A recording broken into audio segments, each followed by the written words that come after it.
안녕하십니까. 반갑습니다. 3월 14일 월요일 새벽 말씀을 올려드리겠습니다. 성경 말씀은 마가복음 8장 1절에서 10절까지입니다. 그 무렵에 또 큰 무리가 있어 먹을 것이 없는지라 예수께서 제자들을 불러 이르시되 내가 무리를 불쌍히 여기노라. 그들이 나와 함께 있은지 이미 사흘이 지났으나 먹을 것이 없도다. 만일 내가 그들을 굶겨 집으로 보내면 길에서 기진하리라.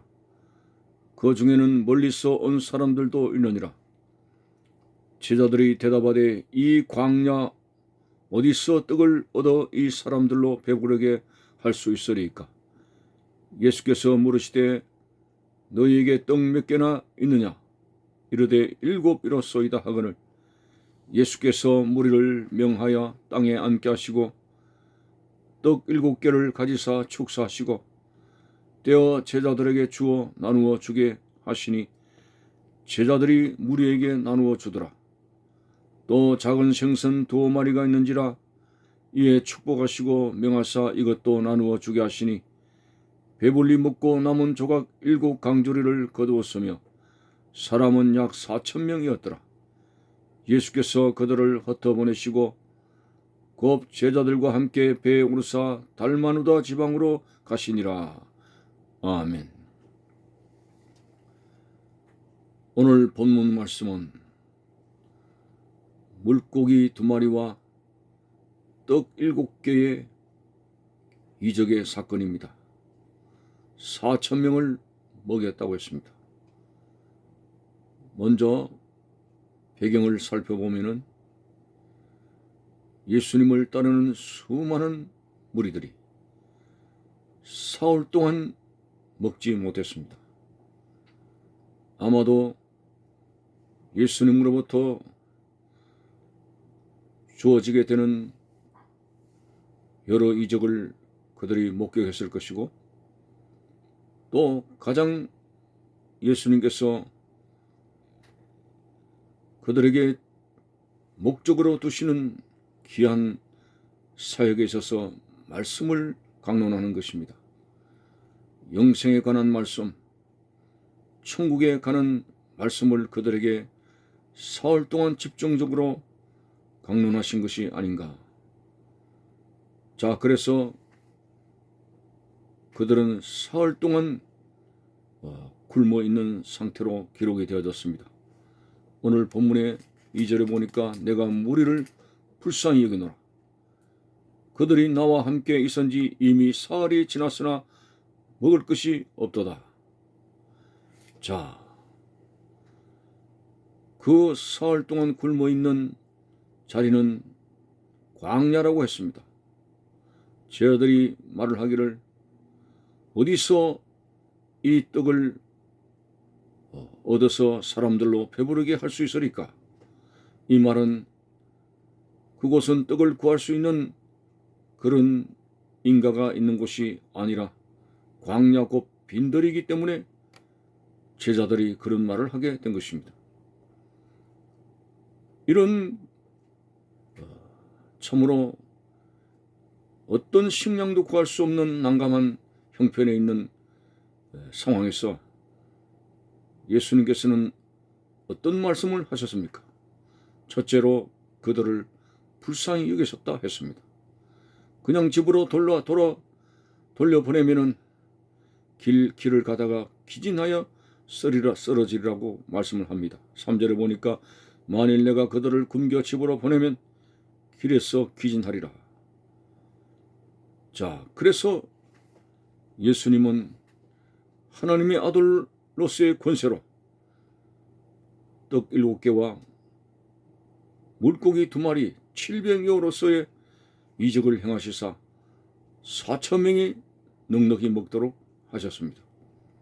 오늘 이 말씀에서 예수님께서는 주님을 따라가는 그 무리들에게 소위 민생고라고 하는 육적인 땅의 문제를 결코 작게 생각하지 않았다고 하는 것입니다. 무리를 불쌍히 여기신다고 했고 그들을 그냥 돌려보내면 기진하여 쓰러지리라고 말씀을 했습니다. 자, 주님을 따라간다고 하는 것은 육적인 모든 것을 부정하는 체제가 아닙니다. 예수님께서 사탄으로부터 시험을 받았을 때 첫째가 40일을 굶주려 계신 주님에게 돌멩이를 떡으로 만들어서 먹으라고 했습니다. 사탄은 예수님이 하나님의 아들이시기 때문에 충분히 돌멩이로 떡으로 만들 수 있는 권세가 있다는 사실을 감지하고서 그렇게 요구를 한 것이죠. 그때 주님께서 답변하신 것은 사람이 떡으로만 살 것이 아니라고 했습니다. 자, 여기서 떡으로만 살 것이 아니라는 이 말씀의 답변은 떡이 필요 없다는 것이 아닙니다. 떡도 필요한 것이고 그리고 말씀도 먹어야 된다고. 빵과 말씀의 공존의 형편을 예수님께서 말씀하셨습니다. 다시 말해서 예수님을 따라가는 모든 무리들, 육은 사망에 이르는 것이니 죽든 말든 나는 관심 없다. 생명의 본질은 영만 채워주면 된다. 이렇게 예수님께서 고집하지 않으셨습니다. 하나님께서 흙으로 사람의 몸을 만드셨을 때에 원래는 죄 없는 몸으로서 영생하도록 만드신 것이죠. 인간이 선악과를 먹음으로 말미암아 그 육신이 죽음에 이르게 된 것이고요. 자, 어쨌든 이 타락한 육신이지만은 하나님께서 만드신 몸이기 때문에 육신을 결코 도외시하지 않습니다. 우리의 구원의 완성되는 것도 영만 구원이 되는 것 아닙니다. 육신도 죄 없는 영원히 살 수 있는 그런 몸으로 다시 부활하게 될 것으로 성경은 말씀하고 있습니다. 다시 말해서 영과 육이 하나님 보실 때는 다 같이 소중하다는 것입니다. 그런데 사람들은 이 육신의 일에만 관심을 가지고 육신적인 먹고 마시고 입는 것, 육신이 성공하고 잘 살고 부귀 영화를 누리는 것, 이것에 빠져있는 것에 대해서 예수님은 생명의 본질은 영이라고 말씀하셨고 영은 하나님의 말씀을 먹어야 살 수 있다고 영과 육을 똑같이 병행해서 말씀을 하고 있습니다. 그렇지만은 이 선악과를 먹은 이후에 이 육은 잘못된 길로 접어들었습니다.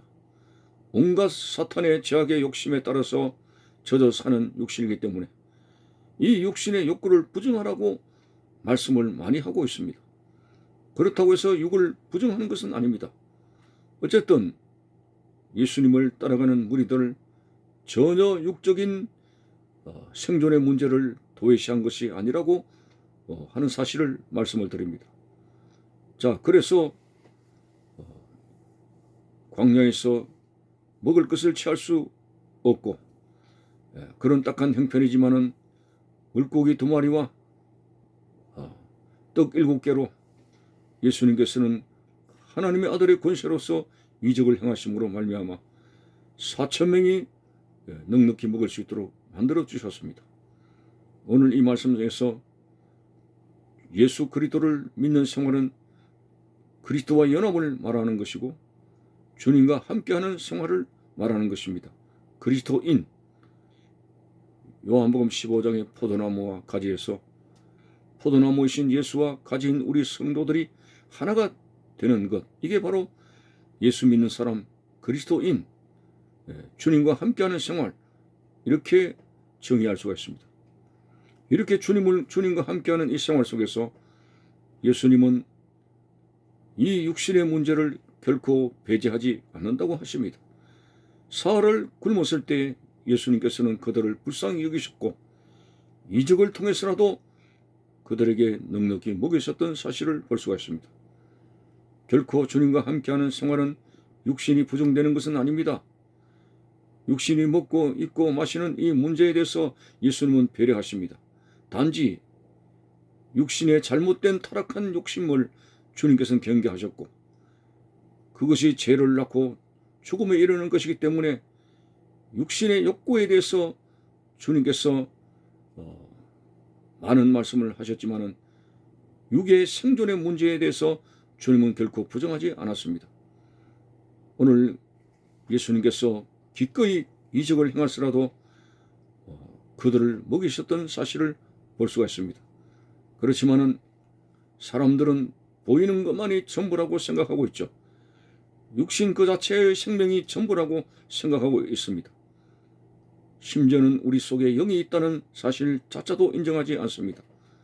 그러나 성경은 생명의 본질은 하나님의 형상을 닮은 영입니다.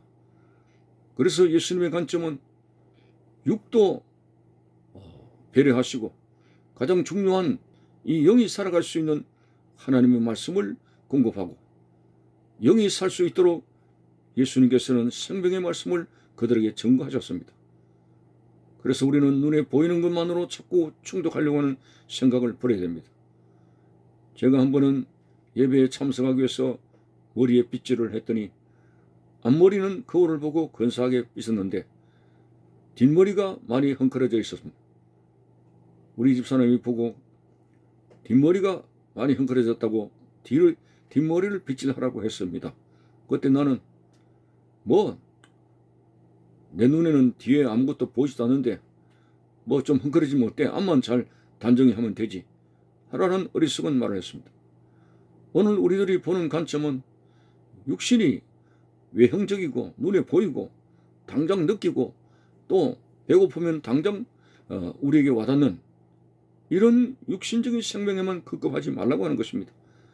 눈에는 보이지 않지만은 확실히 우리에게 영이 있으며 영이 바로 생명의 본질이라고 하는 사실을 알고 육신도 빵을 공급해야 될 뿐만 아니라 영이 살기 위해서는 하나님의 말씀을 충분히 공급하여 살아가라고 하는 이것이 바로 주님께서 우리들을 향한 진정한 가르침이라고 하는 사실을 우리는 잊어서는 안 될 것입니다.